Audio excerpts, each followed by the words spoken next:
Over the wicket. पहिलाच ball आपण पाहू शकाल चांगल्या पद्धतीने अलॉंग द ग्राउंड चेंडूला खेळलाय. स्क्वेअर लेगच्या दिशेला चेंडू जातोय.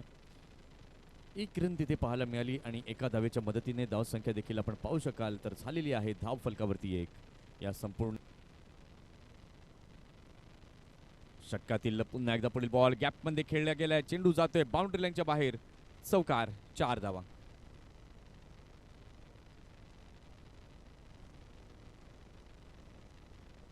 षटकातील तिसरा चेंडू हाताळण्याकरता पुन्हा एकदा अँथनी तयार. यावेळेला मात्र बॅकफुटला गेले. चांगल्या पद्धतीने पूल केलं. या चेंडूला दिशा दिली. जबरदस्त फटका. षटकार. 6 धावा.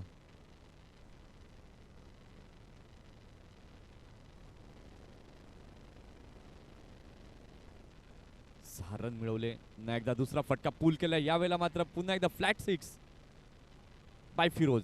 षटकार. 6 धावा. अनेक उन्हाळे आणि पावसाळे देखील पाहिलेत.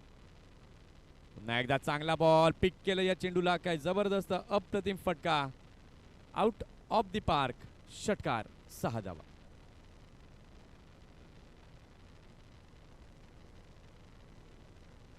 पुन्हा एकदा मनोज घेऊन येत आहेत. याला मात्र पुन्हा एकदा फ्लिक केले. जबरदस्त अप्रतिम फटका. सुंदर टायमिंग पाहायला मिळत आहे. साध्य केलंय. चौकार. 4 धावा.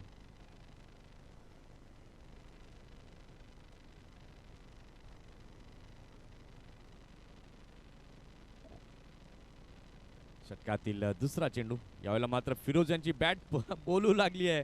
पुन्हा एकदा काय जबरदस्त high and handsome stand and delivered shot. षटकार. 6 धावांसाठी.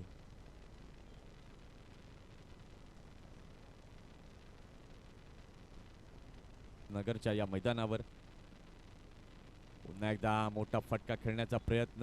यावेळेला मात्र फिरोज यांना चेंडू समजला नाही आहे आणि त्याच्याचमुळे आपण पाहतोय डिक्लेअर झोनच्या दिशेने चेंडू गेलाय. 1 धाव तिथे पाहायला मिळाली आहे.